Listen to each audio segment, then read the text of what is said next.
Hello, we're going to see how many meals we can get out of this. 5-pound ground beef. I got at BJ's. I usually buy it in the open package. I like to see my meat, but see how many meals we can get out of, I figured this would be the best way to go. I have my scale.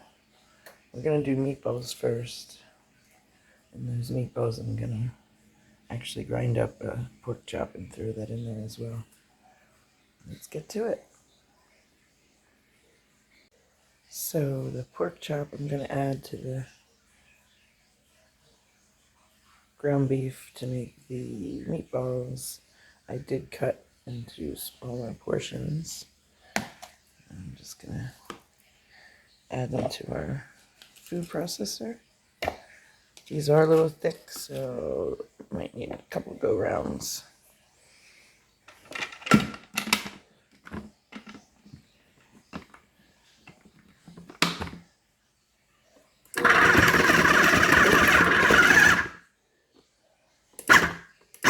Just put it on the pulse it.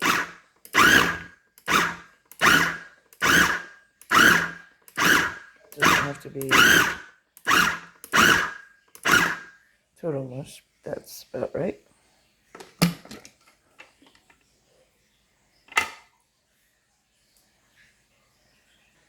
And I'm going to mix this together real well. Now that the ground beef and ground pork is thoroughly mixed, I add a 1/4 cup of breadcrumbs,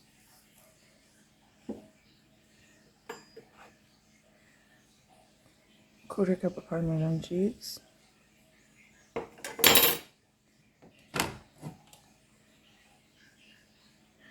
1/2 of a medium-sized yellow onion,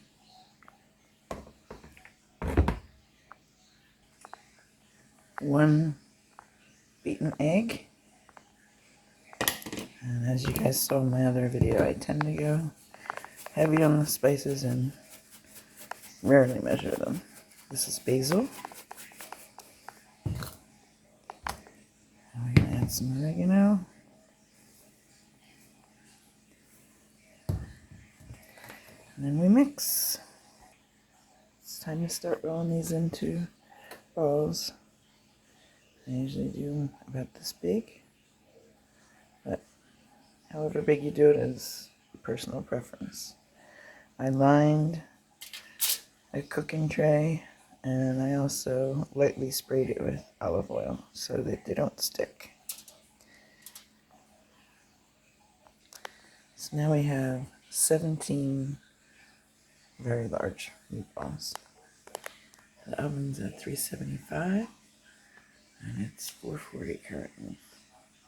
Okay, it's 4:51 now, so I am gonna take them out and turn them over. Now they're all flipped, and they're gonna go back in the oven. Now remember, the size of the meatball is your preference. Smaller ones take less time to cook. Larger ones cook long enough to make sure it's all the way down. Just like the chunky onions, that's just our preference. You can chop those onions as thin or as thick as you like, or not at all. Always tailor the recipe to what you like. And here's the finished product. 17 large meatballs. It's 5:14 now. I cooked them a little longer because, as I said, I'm going to make some large meatballs. And it's the meatballs.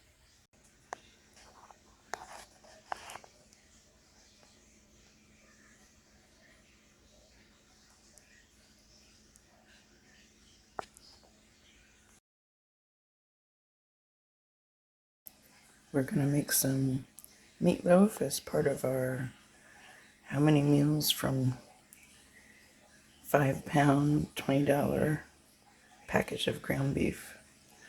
Here's 1 pound of ground beef. I use basil, oregano, and onion. Spices are very subjective, so whatever it is you like.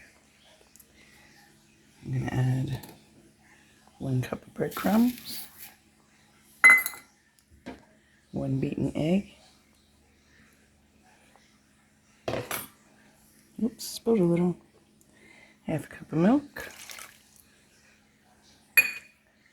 And in here we have all the other wet ingredients. It's 2 tablespoons of ketchup, a 1/4 cup of A1 sauce, and 2 tablespoons of Worcestershire. That is going to be for the topping. So now we just mix it. Here it is all mixed, but before we put it on our baking sheet, I'm going to let it rest for 10 minutes. The oven's at 350 and it's 638. 10 minutes or more, depending. If you let it rest like that, it ends up a lot more tender because the breadcrumbs can soak in the milk.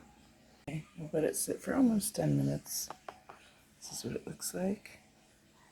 And we're gonna freeform it on the pan. It should turn out a little better because then all sides can have a little crisp to them.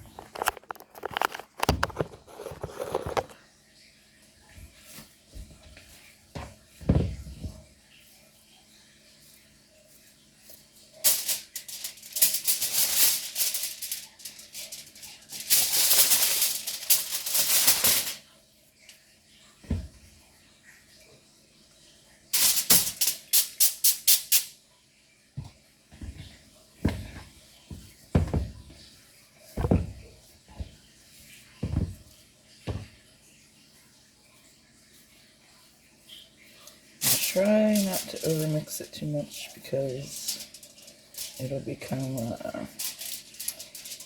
little harder, not as soft. Doesn't have to be perfect.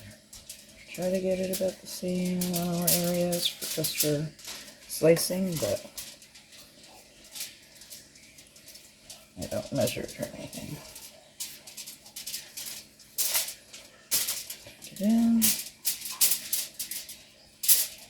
There we go.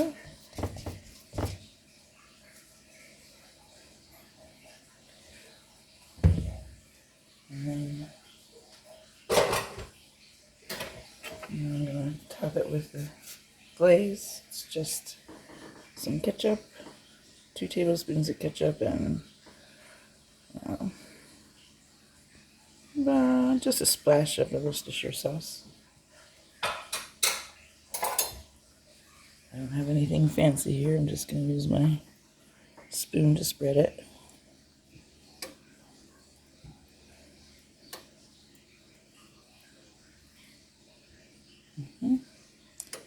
Okay, it's ready to go in the oven. The oven's at 350. It's now 650. And we're going to put it in for at least 50 minutes.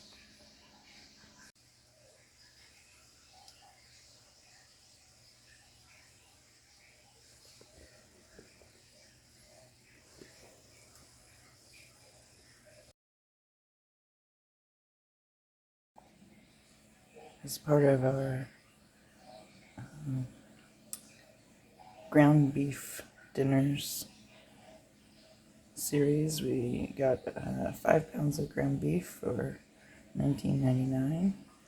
We did meatballs, meatloaf is cooking, and now we're going to do tacos. After I cook this brown, we're going to add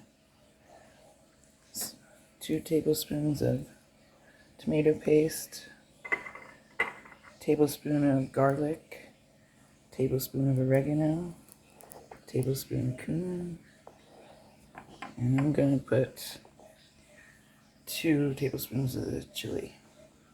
You can see the ground beef is brown, and I did strain the oils. I'm going to add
Crumbles. Crumbles.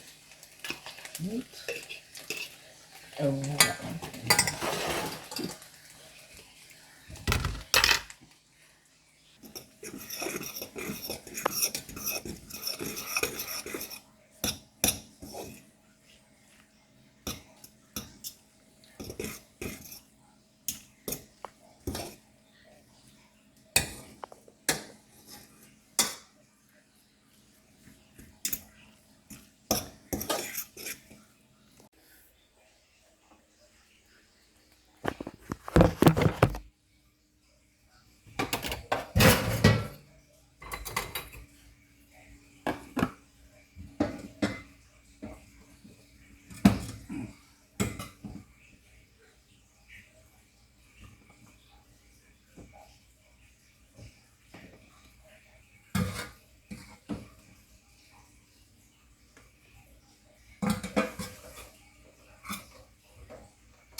Cooking dried kidney beans.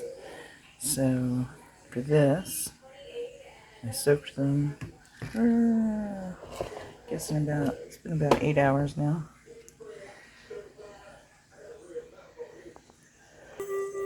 And I'm straining this into a bowl because I'm going to use the water mixed with regular water in our garden. As you can see, the beans are starting to fast boil. You should fast boil them for 10 minutes before you turn it down and just let it simmer. Fast boiling now for about 10 minutes. So I'm going to strain them into the same bowl that I used the soaking water. Again, that's going to go to our garden. There's all that good water we're going to put in the garden. So now we finished cooking the beans. Have it on medium. Rinsed them again. Strained them. Now we just have to cook for about 45 minutes. Gathering our spices for the chili. We actually buy our spices in bulk like this. And then we just keep using these nice glass jars our original seasonings came in.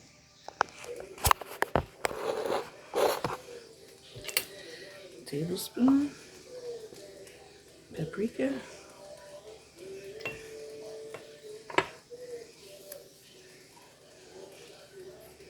A little less than a tablespoon of onion.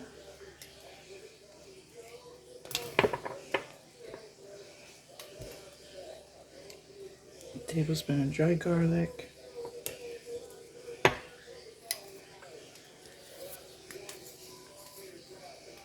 Heavy teaspoon of basil.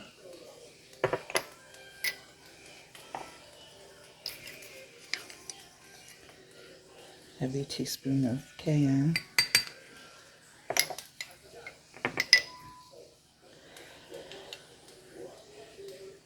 Large tablespoon of, it says oregano, but it's actually chili pepper.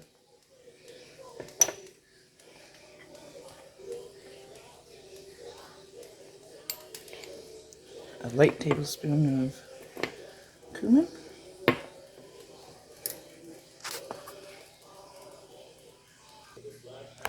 We're going to use about 2 cups of this ragu.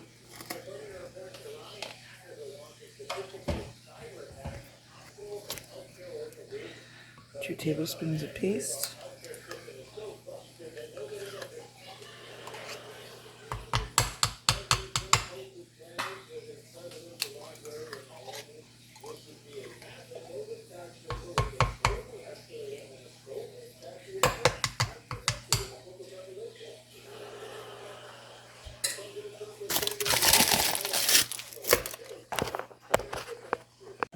brown half a pound of ground beef. I added the onions about halfway through the browning of the ground beef. As you can see, we love onions. Now, this is one large yellow onion, but you can tailor the amount of onion to your taste. Strained it, strain the fat. Not only because it's better for you that way, but also because there's plenty still in there. You don't want to ruin your kitchen pipes. Never pour the fat down the sink. Now I'm just going to put this aside because we have to wait for the beans to be done. Which is about another half hour or so. Check it on the chili. I've now turned it down to low. It's about where I want it to be before I add the wheat berries and lentil flour. So as I said earlier, I ground up lentils to make flour. Put about 1/8 cup of that in here, and about 1/8 cup of freshly ground wheat berries, which in other words is wheat flour, but the freshest, best tasting, and most nutritious wheat flour because it's freshly ground. Just shake that in. Give it a little stir. That's all stirred in now. And keep it on low. The stove is pretty hot. That's okay. Because we're just kind of letting it finish up here. It's 12:21. Next up in our $20, 5 pounds of ground beef, how many meals can we get series. Salisbury steak flavored hamburger helper. We're going to start with this ground beef. When it's browns, we'll drain it. We'll add 1 cup of beef bouillon from the actual cubes in the store. A tablespoon of onion powder, half a tablespoon of garlic, 1.5 cups of milk, 1/8 cup of Worcestershire sauce, and 2 cups of shells. Salisbury steak. The ground beef has been browned and drained.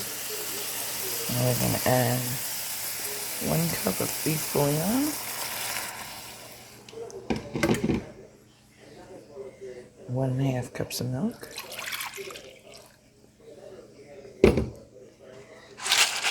2 cups of shells, our tablespoon of onion powder, and half a tablespoon of garlic, and 1/8 cup of Worcestershire. Now we're going to stir it well.